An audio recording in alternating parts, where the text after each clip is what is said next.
Over the past decade, the Zags have done a good job of getting some of the top players in the state to attend Gonzaga. But where they found their next potential star may surprise you. Chris Egan and photojournalist Alan Reed hit the road in this week's Prep Zone.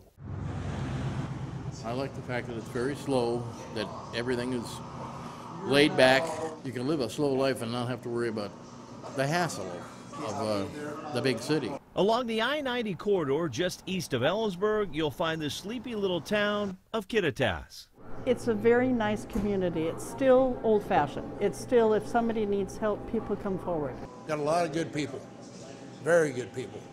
Hard-working town, it's a farming town. With one diner, one high school, and one. Let's give a big round of applause to your Kittitas High! Very good boys basketball team. It's a Tuesday night, and this is not only the biggest ticket in town, it's the only one.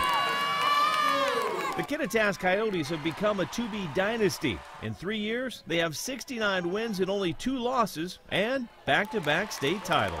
It's a feeling that you can't even describe. I mean, winning it with your teammates, and honestly, you can't even describe the feeling. Senior Brock Ravet averages 29 points, 9 rebounds, and 10 assists a game. The ultimate point guard.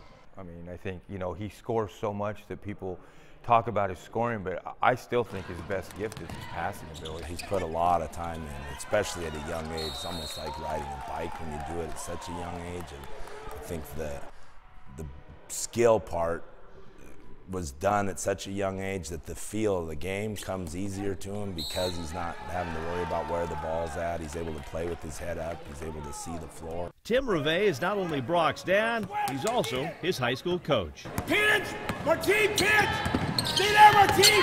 I mean, it's awesome. I mean, sometimes we butt heads, but I know he just wants the best for me. So, I mean, it's been a really cool experience. Brock says his dad had him dribbling a basketball before he could even walk. But it was some early trips to Seattle that really fired up Brock's passion for basketball. We actually went to a lot of the Sonics games, and so being at those games, watching Gary Payton and being out on the floor, we'd go to some of their events where he just got exposed at a young age of watching good basketball, and so I think in his mind that's kind of the way you're supposed to play. But the Sonics were not the only team in the state fueling Brock's love of the game. Gonzaga has just been my dream school, really. I mean, like, I've grown up watching them in March Madness. We went to the Sweet 16 when I was younger. He wanted to play for Coach Few, and after the 2016 state title game, that started to become a possibility.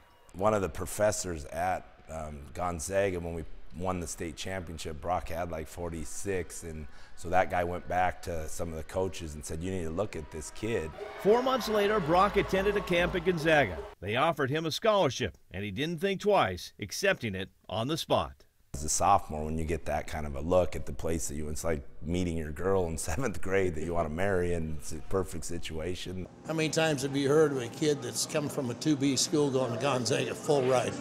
Come on, that's pretty good. I mean, just work hard. You have to just get in the gym every day, and I mean, dreams do come true, so you just got to make it happen.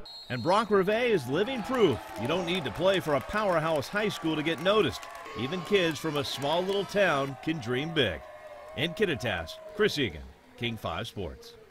That is impressive. Quick shout out to the folks at the Timeout Saloon there in Kittitas. I know you're watching tonight. On Tuesday, Brock scored 35 points. He is now just 19 points away from becoming the all-time career points leader in Washington State high school history.